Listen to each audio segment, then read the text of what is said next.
Tu passes bientôt ton permis de conduire? Peut-être dans une semaine, peut-être demain matin, et là ce soir tu ne sais plus quoi faire de toi-même.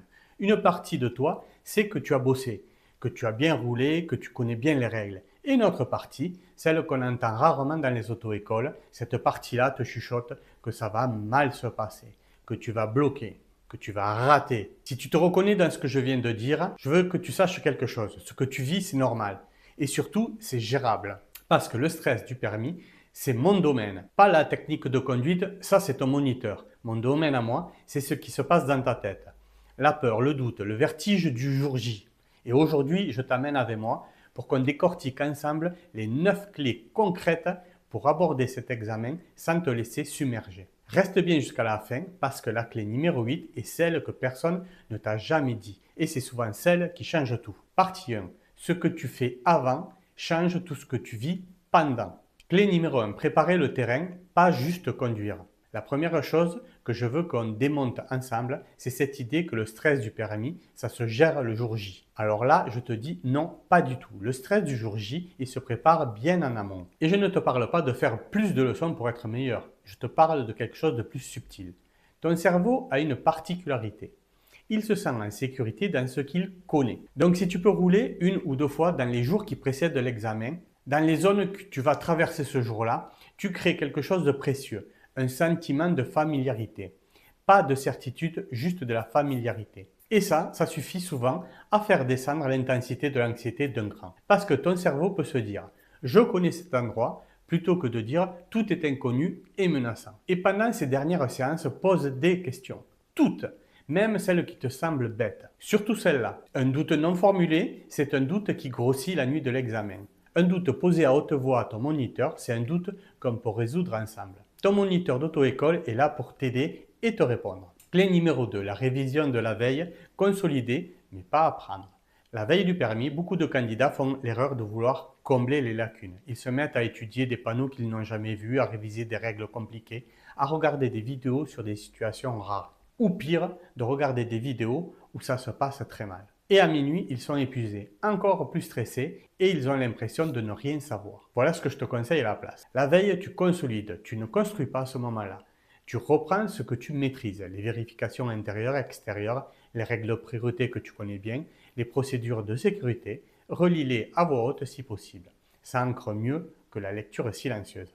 Et ensuite, tu t'arrêtes. Tu fermes tes livres ou tes notes, tu te dis « j'ai bien travaillé, ce que je sais ce soir, c'est ce que j'amène pour demain ». Cette posture-là te conduit vers la confiance, mais pas vers l'acharnement. Partie 2, la nuit et le matin, deux moments décisifs que tu sous-estimes. Clé numéro 3, le sommeil n'est pas un luxe, c'est une stratégie. Je vais être direct avec toi. Une nuit blanche avant le permis, ça peut te coûter l'examen. Pas parce que tu seras en train de dormir au volant, mais parce que le manque de sommeil altère précisément ce dont tu as besoin ce jour-là, c'est-à-dire la réactivité, la gestion émotionnelle, la mémoire de travail et la capacité à rester calme sous pression. Ce sont 4 piliers de la conduite en situation d'examen. Alors oui, c'est difficile de s'endormir quand on est stressé. Je ne vais pas te dire le contraire. Mais voici ce que tu peux faire concrètement. Coupe les écrans au moins 1 heure avant de te coucher. Pas de réseaux sociaux, pas de forums sur le permis, pas de vidéos anxiogènes. À la place, choisis quelque chose qui fait descendre ton système nerveux. Une playlist douce, un podcast calme, quelques pages d'un roman et surtout pratique la respiration que l'on verra dans la clé numéro 6. C'est l'outil le plus efficace que je connaisse pour aider le corps à s'endormir, même quand la tête tourne. Clé numéro 4. Ce que tu mets dans ton assiette le matin compte vraiment. Le matin de l'examen, le stress coupe l'appétit. C'est presque universel. Et presque tous les candidats font la même erreur. Ils sautent le petit déjeuner ou avalent juste un café en se disant « ça ira ».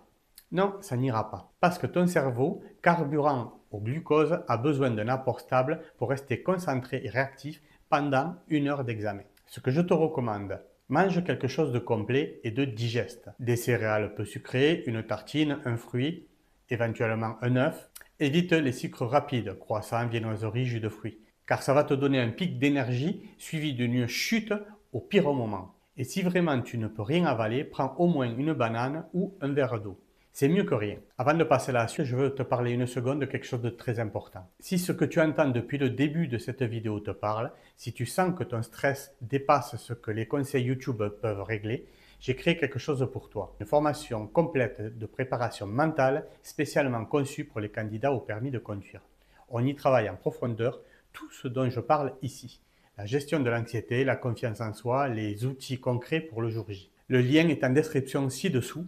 Tu peux y aller et jeter un œil quand tu veux. Partie 3. Les heures avant l'examen. Transformer le stress en présence. On arrive à la clé numéro 5. Arriver à l'avance, acheter le calme.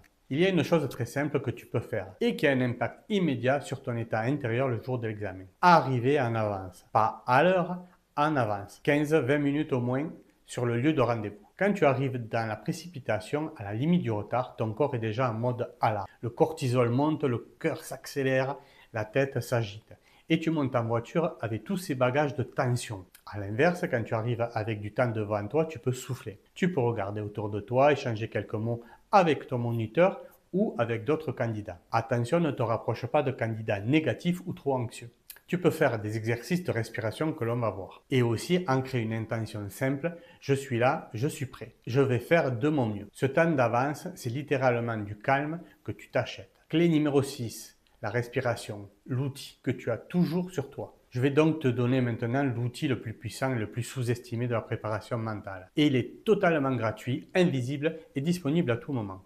C'est ta respiration. Quand tu sens que le stress monte, ton système nerveux autonome passe en mode combat-fuite.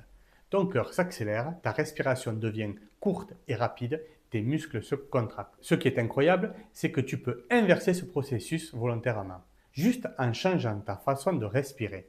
C'est ce que l'on appelle la cohérence cardiaque. Voilà comment ça marche. Tu inspires par le nez pendant 4 secondes. Tu retiens la respiration pendant 2 secondes. Et tu expires lentement par la bouche pendant 6 secondes.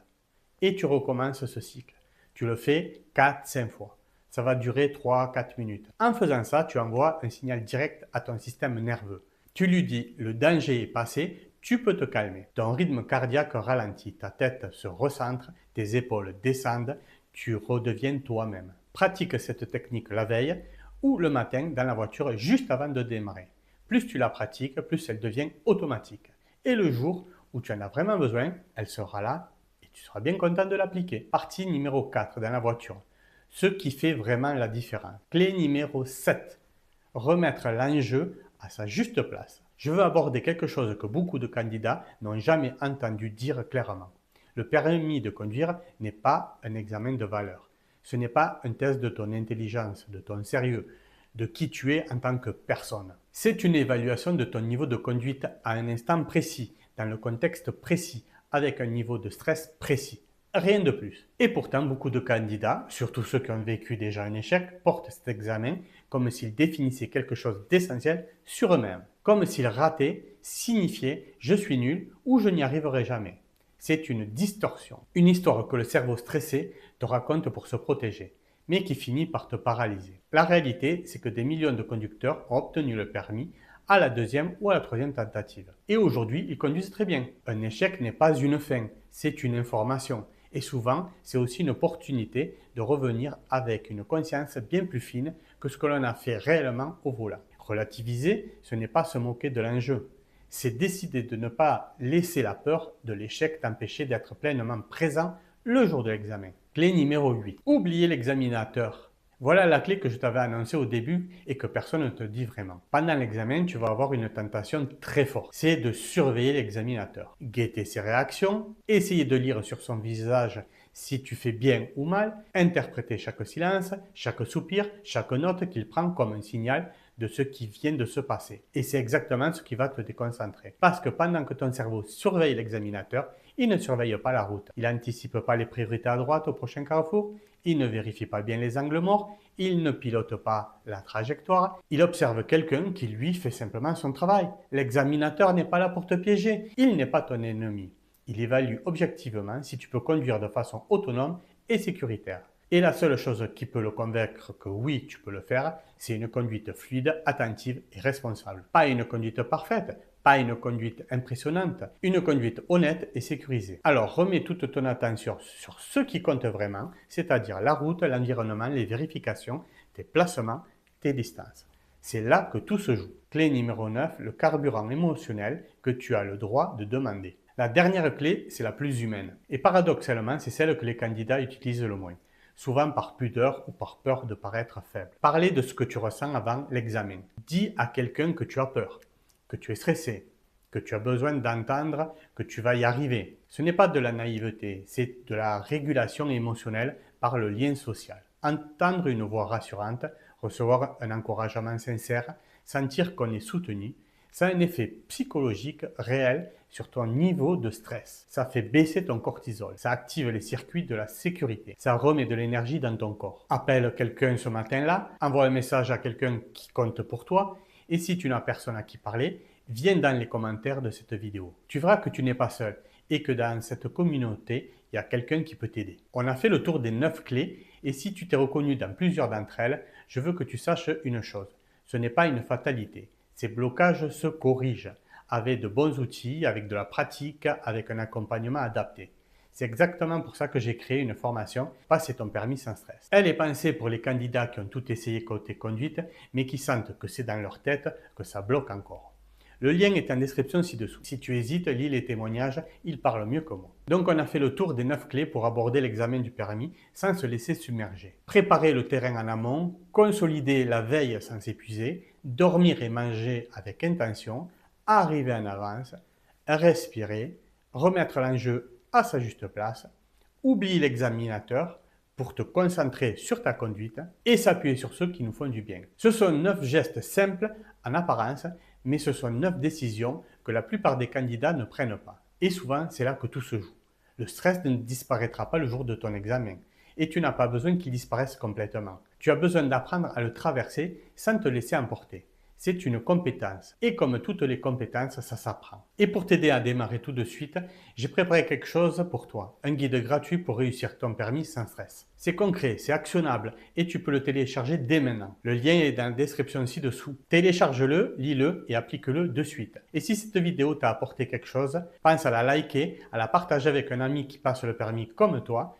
Tu peux aussi écrire un commentaire en me disant quelle clé te parle le plus. Je lis tout et je réponds. Pense aussi à t'abonner si ce n'est pas encore déjà fait. Je te dis à très vite pour d'autres vidéos. Allez, ciao!